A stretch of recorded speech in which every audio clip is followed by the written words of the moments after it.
de racines, de culture au niveau du Congo qui est pays voisin. Donc non, moi je suis incapable de dire quand est-ce que c'était la première fois que j'ai dansé de la kizomba, si ce n'est bien sûr lorsque j'ai commencé mes premiers cours en 2016 à Lausanne. Mais qu'est-ce qui t'a donné le déclic alors de commencer? Alors, le temps. Ok. Le temps, ouais. J'écoutais déjà beaucoup la kizomba, le zouk et tout ça. Et puis c'était le temps. C'est lorsque j'ai fini mes études, je me suis dit, mais voilà, qu'est-ce que je vais faire maintenant? J'ai pris le temps pour apprendre la guitare aussi. Puis je me suis dit, ah bah tiens, maintenant que j'ai du temps, je vais apprendre à danser la kizomba. Donc c'était vraiment un objectif que je voulais faire en fait. Et puis le temps me manquait. Et puis c'est vraiment aussi important pour ceux qui nous écoutent que si vous voulez apprendre une danse, il faut prendre le temps. Lorsque vous commencez, prenez le temps d'apprendre parce que c'est pas en 2-3 mois que vous allez pouvoir atteindre cet objectif. Ça prend du temps, mais alors avant, tu l'as dit, Elson, ça fait 3 ans que tu danses et là, tu arrives déjà à enseigner un peu, donc du temps et pas du temps en même temps. 3 ans, c'est assez court pour arriver ensuite déjà à enseigner. On peut dire que je suis un grand passionné aussi. Ah d'accord, donc tu danses tous les jours. Oui, un peu tous les jours, oui. Ok, ça aide aussi. Il y a un vrai investissement. L'origine, à quel moment, Guilherme, tu décides à donner des cours? C'est aussi une façon pour toi de mettre en avant tes origines, de mettre en avant un pays? Alors, le début des cours, c'est parti sur les discussions avec certains amis, d'ailleurs qui habitent à côté, je ne citerai pas son nom, et puis qui m'a dit, mais tu devrais commencer à donner des cours, tu vas tous les week-ends, toutes les semaines, tu te déplaces à Lausanne, mais pourquoi pas ouvrir un cours de danse dans la région? Puis effectivement, ça a commencé comme ça. Un premier cours en 2018 à Monté. Et puis la salle était pleine. C'était vraiment une grande surprise. Et puis c'était aussi une nouveauté dans la région, donc ça intéressait aussi les gens en fait. Et c'est de là qu'a commencé les cours, ça a pris de l'ampleur jusqu'à maintenant. C'était comment? Stressant? Oui, c'était stressant. C'était stressant, mais je garde un super souvenir, vraiment un super souvenir et un super moment que je pense que ça restera gravé à jamais. Parce que enseigner la kizomba, c'est pas juste montrer des pas, il y a quand même plus que ça derrière. Il y a toute une énergie, comme tu le disais, il y a la connexion à faire comprendre. Qu'est-ce qui est le plus difficile à transmettre aux élèves? Pour moi, c'était de se mettre devant puis de communiquer avec les élèves. Oui. Alors, j'ai pas de difficulté à transmettre les pas. Pour moi, c'est plutôt c'est comment ils vont la compréhension en fait du mouvement et du pas en fait. Mm-hmm. Donc moi j'ai dans mon métier que je faisais, j'étais déjà dans l'enseignement. Donc pour moi, c'est pas une difficulté d'enseigner les pas. Pour moi, ce qui est d'important, c'est surtout comment les élèves vont ressortir à la fin de mon cours. Moi, je donne beaucoup d'importance en fait au ressenti, au sentiment à la fin du cours.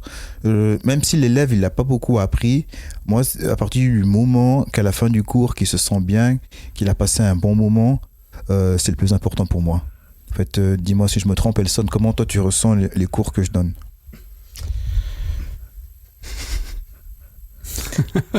Moi, effectivement, je pense que c'est ça le plus important. Même si on sait pas très bien faire notre pas, ou c'est important quand on finit le cours puis qu'on se sente bien, quoi. Moi, en tout cas, moi, c'est pour ça aussi que je fais de la kiz. Parce que des fois, t'as passé une journée de merde et puis tu vas à la danse et puis à la fin, c'est cool, ouais, ça fait du bien, oui. Il peut y avoir cette peur ou cette gêne peut-être face au pas. Alors moi je suis pas du tout danseur, mais est-ce que vous êtes confronté à ça dans les cours, des gens qui osent pas, qui ont peur de faire faux et qui du coup ils viennent pas parce qu'ils ont peur de se tromper? Comment faire pour les encourager à venir quand même puis à se dire c'est pas grave? Oui, on en a malheureusement effectivement, ce qui est normal, qu'ils osent pas ou bien qu'ils arrêtent parce qu'ils osent pas. Moi, c'est comme je disais tout à l'heure, il faut pas avoir peur. Il faut pas avoir peur des regards des autres non plus, parce qu'il y a aussi ça. Un de mes anciens élèves m'avait dit ça. il faut pas hésiter à venir danser. Nous, on juge personne, hein, vraiment, on juge personne. On est là pour prendre du plaisir avant tout. On n'est pas là pour être des professionnels. Donc vraiment, venez le cœur léger et venez danser. C'est surtout pour ça, c'est pour se libérer la tête et puis le corps. Est-ce que les gens, de manière générale, ils n'ont pas peur non plus de la connexion? Parce que tu parlais de cette connexion, c'est vrai qu'en kizomba, on doit être quand même assez collé. C'est pas forcément inné pour tout le monde d'arriver à faire ça. Oui, c'est juste, faut pas se le cacher. C'est pas dans la culture en Suisse de danser de manière connectée. Et puis quand je dis connectée, je précise aussi, c'est une connexion au niveau du torse et du buste.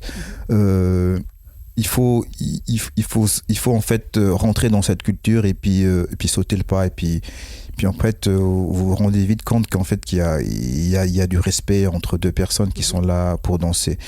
Je vais pas vous mentir ça arrive qu'il y a aussi des dérapages, hein, donc appelons un chat, mais justement là où le garçon ou la fille doit mettre un stop direct lorsque la personne dépasse les limites. Bah ça, c'est plutôt en soirée que ça arrive, pas du tout en cours. En fait. Ça peut arriver aussi en cours. Ça peut arriver au cours aussi, oui. Ok. Des gens qui viennent prendre des cours parce que ils ont envie de faire des gros cochons. Oui, tout à fait. Oh, on a dit appelons un chat. Voilà. Appelons un cochon, ma foi. Hein, voilà. Ça peut arriver, ça. Ouais, ça peut arriver. Et puis nous, en tant qu'enseignants, on le voit pas forcément. Hein. Donc il y a des élèves qui nous le disent après le cours. Et ça, c'est bien. Ça, j'encourage aussi. Et puis après, c'est effectivement là, nous, on met notre veto directement. Ouais. C'est arrivé, hein. Oui, c'est déjà arrivé. C'est déjà arrivé, malheureusement.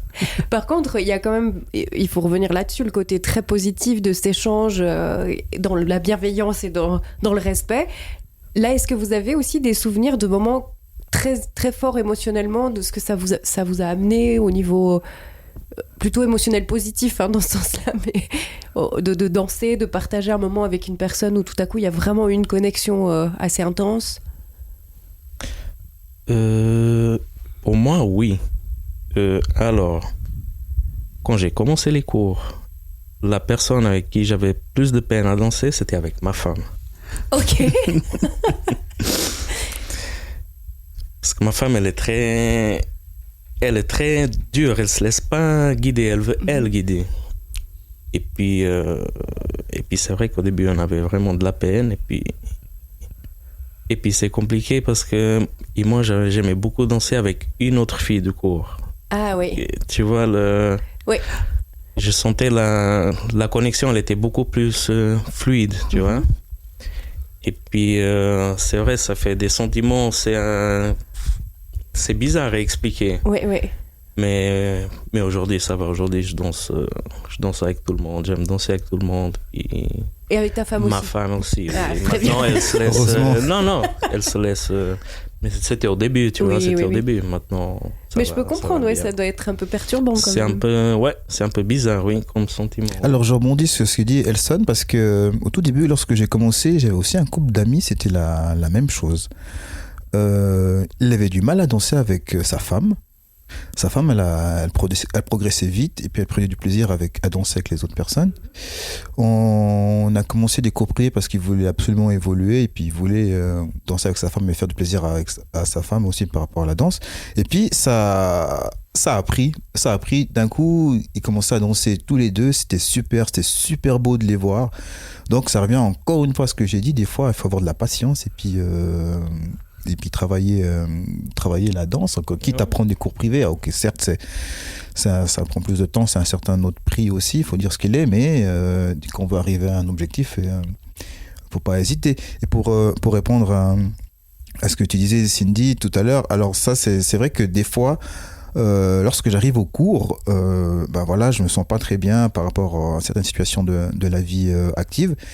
Et lorsque je donne mon cours et lorsque je danse avec mes élèves, avec ma partenaire de danse, effectivement, à la fin du cours, je suis une autre personne en fait. Je suis vraiment une autre personne. Et c'est cette danse et cette musique en fait qui nous fait en fait changer l'état d'esprit. Si je comprends bien, avec la kizomba, il y a véritablement un vrai apport culturel. Alors j'entends avant, ma femme ne voulait pas se laisser diriger, donc on est encore dans ces codes aujourd'hui. Ou comment ça se passe justement? J'essaie de clarifier ce que je veux dire. Avec les codes d'aujourd'hui, est-ce que c'est plus compliqué de dire à une femme, ok, c'est une danse, ou c'est l'homme qui mène? C'est juste dit comme ça, ou je suis à côté de la plaque? Non. C'est ce que j'ai compris, c'est ça? Non, parce qu'aujourd'hui, il y a des femmes qui mènent aussi. Ok. En fait, il y a des femmes qui font les pas de l'homme. En fait, Elles veulent toujours mener les femmes, non? il y en a de plus en plus. Hein. C'est aussi pas le manque d'hommes. On manque d'hommes aussi. Ok. Ah, mais quand je disais ça, je disais qu'elles voulaient aussi mener à la maison. Ah, elles domineront le monde un jour. C'est déjà le cas. Oui, heureusement. Ouais. On aura un peu plus de douceur. Mais donc, on est dans une danse où il y a vraiment deux rôles. Il y a celui qui mène et celui qui est mené, c'est ça, hein? Oui. Voilà. Exact, oui. Ok. Et comme il y a moins d'hommes, il peut y avoir des femmes qui mènent. C'est très bien aussi. Oui. Ok. Exact. Bon, alors, pour être danseuse, moi, j'aime bien cet aspect-là de me faire mener. Ok. Parce que enfin, je sais pas comment expliquer, mais il y a quand même un échange qui se fait. Et puis le fait de se dire, bah là, nous, on peut complètement lâcher prise. Il y a zéro charge mentale, hein, clairement. Là, on la laisse aux hommes, la charge mentale, ou aux leaders de manière générale. Il y a un mot qu'elle a dit qui est vraiment important.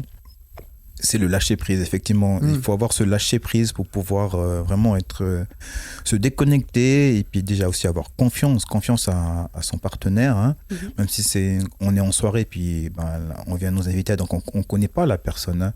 Donc c'est le lâcher prise est super important pour pouvoir être en fait dans la danse, hein, dans la kizomba, pour pouvoir vivre ce moment.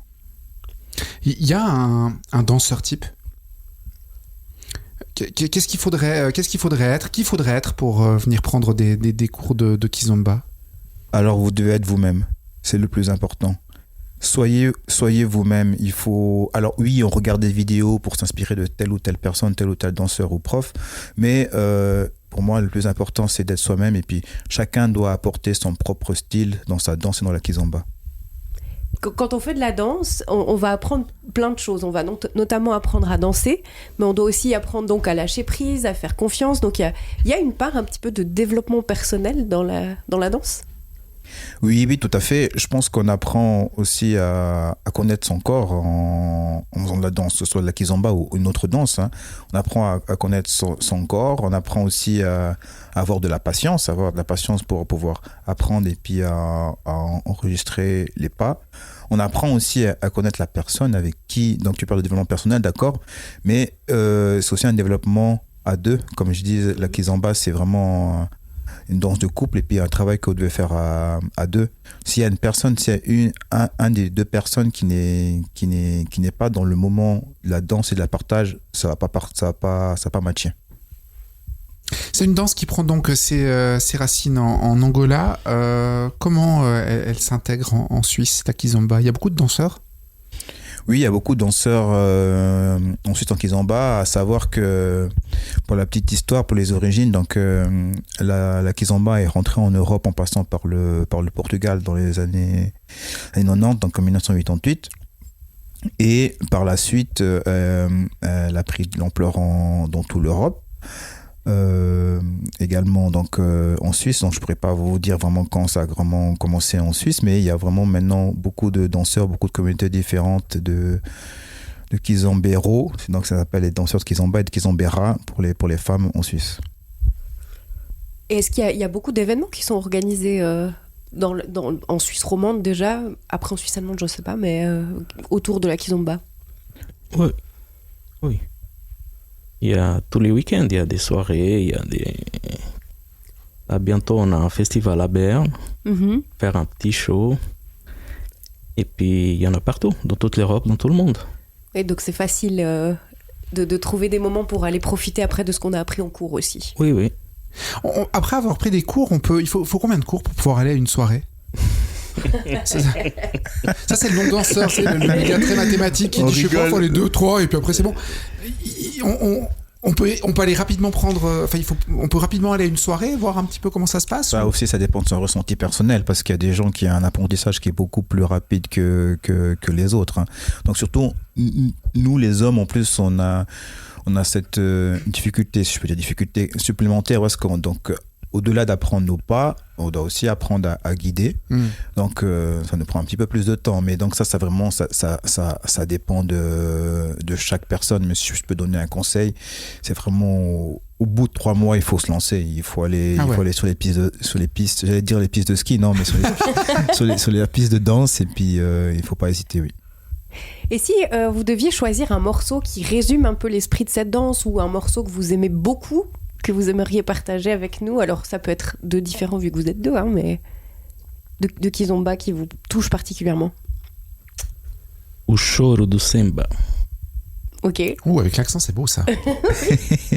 Moi, j'ai pas de musique qui me vient, parce que moi, j'apprécie tous les artistes, les chanteurs et puis les musiques. Bien sûr, il y en a d'autres que je préfère que plus, mais j'ai aucune musique qui me vient là actuellement. Comme ça, là, non. J'ai rien. Mais plutôt samba, plutôt Kiz. Les deux. Les deux aussi. Les deux. T'aimes Kizomba. Ah les oui, deux. on dit pas Kiz. Plutôt, je suis bien dans les deux. Ok, d'accord, très bien. Mais alors pourquoi Nkiz? Très bonne question. Alors, Nkiz, c'est un jeu de mots en fait avec. C'est vrai que j'aurais pu appeler ça Nkizomba, mais je trouvais que ça c'était trop long à l'oreille. C'est un jeu de mots avec Kizomba et puis Nkosi, qui est mon nom de famille en fait. C'est pour ça que j'ai coupé Nkiz. Ok. C'est pas la seule qui me pose la question, hein, donc voilà. Comme ça c'est clair pour tout le monde. Et puis qu'est-ce que représente cette marque alors? Qu'est-ce que tu proposes avec Nkiz? Alors, ce qu'elle représente, donc elle représente beaucoup de choses. Si vous voyez le logo de la Nkiz, donc c'est une planète, c'est-à-dire qui représente donc la Terre. Et puis lorsque j'avais commencé la Kizomba, j'avais vu aussi que la Kizomba elle allait prendre l'ampleur sur le monde, et c'est ce qui est arrivé en fait. Bon, ça c'est vrai quand même. Et puis sur le logo, vous voyez aussi qu'il y a les couleurs en fait de mon pays, l'Angola, qui est sur la planète. Donc c'est ça en fait. C'était je voulais faire un clin d'œil à mon pays et puis au monde, pour dire que la musique elle est là, la Kizomba est là, et puis elle est là pour tout le monde. Plus concrètement, maintenant, si on écoute cet épisode, on est conquis, on a envie de se lancer, on fait comment? On a envie de rejoindre Nkiz et puis on a envie de prendre des cours, ça se passe comment? Alors, vous pouvez nous contacter sur Instagram, sur Nkiz, vous allez nous trouver Nkiz, et puis vous avez toutes les informations avec mes coordonnées. Donc je donne les cours actuellement à Aigle, à la Gina Dance School. La saison, elle a déjà démarré, mais n'hésitez pas à me contacter, et puis on trouvera des solutions. Typiquement, hier, il y a une personne qui est venue au cours, qui dansait pas la Kizomba. Il est venu au cours débutant et il s'est très très bien débrouillé. Donc en tout cas, n'hésitez pas à me contacter. C'est un peu comme dans toutes les écoles, il y a vraiment des cours débutants, puis ensuite on peut progresser et avancer, c'est ça, hein? Oui, c'est ça, oui. Ouais. Des cours qui sont donnés quel jour? Alors, débutant le vendredi, intermédiaire et avancé le mercredi. Et puis des événements que vous organisez, il y a quoi qui se profile dans les prochains temps? Que j'organise à l'heure actuelle, il n'y a pas. Moi, j'aime bien organiser des événements avec la nourriture. Je suis un grand mangeur. Tu nous as promis pour ton anniversaire. Oui, là, je suis encore en train de chercher quelque chose par rapport à ça, oui. Mais sinon, donc, je profite effectivement. Nous, on a un événement avec la team qui va arriver prochainement. C'est le 31 janvier et 1er février à Berne, Bernice Kizomba, où est-ce que je vais donner un workshop. Et comme Elson a dit tout à l'heure, on va faire aussi un show de danse avec des élèves. On va mettre bien sûr les liens de ces différentes choses-là dans la description de l'épisode, comme ça on va retrouver assez facilement de comment vous contacter pour pouvoir rejoindre cette belle aventure. Et puis on va terminer cet épisode avec notre question traditionnelle, parce que vous le savez, l'émission s'appelle Autour d'un pancake. Donc on aime bien savoir comment les gens aiment manger leur pancake, s'ils en mangent. Avec du sirop d'érable. Ah oui. Meilleur. Le traditionnel, mais ça marche toujours. Ah, les traditions, c'est bon. Et toi? Alors moi, je mange pas beaucoup de pancakes, je vais être franche avec toi. Hein. C'est comme je disais tout à l'heure, je préférais les brocolis. Ah ouais, tu vois? carrément. Ouais, moi je préfère les brocolis. Mais voilà. Bon, brocoli comment cuit à l'eau ou avec... Ouais. Cuit à l'eau à la vapeur. Ouais. Ouais, c'est le meilleur. Ils ont plus de goût comme ça. Tout à fait. Ouais. Petite noisette de beurre à la fin ou pas? Oui, avec noisette de beurre. Ouais. Ah, voilà, un connaisseur. Il y a les connaisseurs de brocoli, il y a les connaisseurs de pancakes, on peut aimer les deux. Hein. Ouais, ou pas. En tout cas, merci beaucoup à tous les deux d'avoir participé à cette émission. C'était vraiment, vraiment chouette. J'espère que vous aurez réussi du plaisir à partager tout ça. Oui, c'était super. Merci à vous, en tout cas, pour l'invitation et puis pour l'accueil. Merci beaucoup. On se retrouve sur les pistes. Autour d'un pancake. Si t'as aimé partager ce pancake, abonne-toi.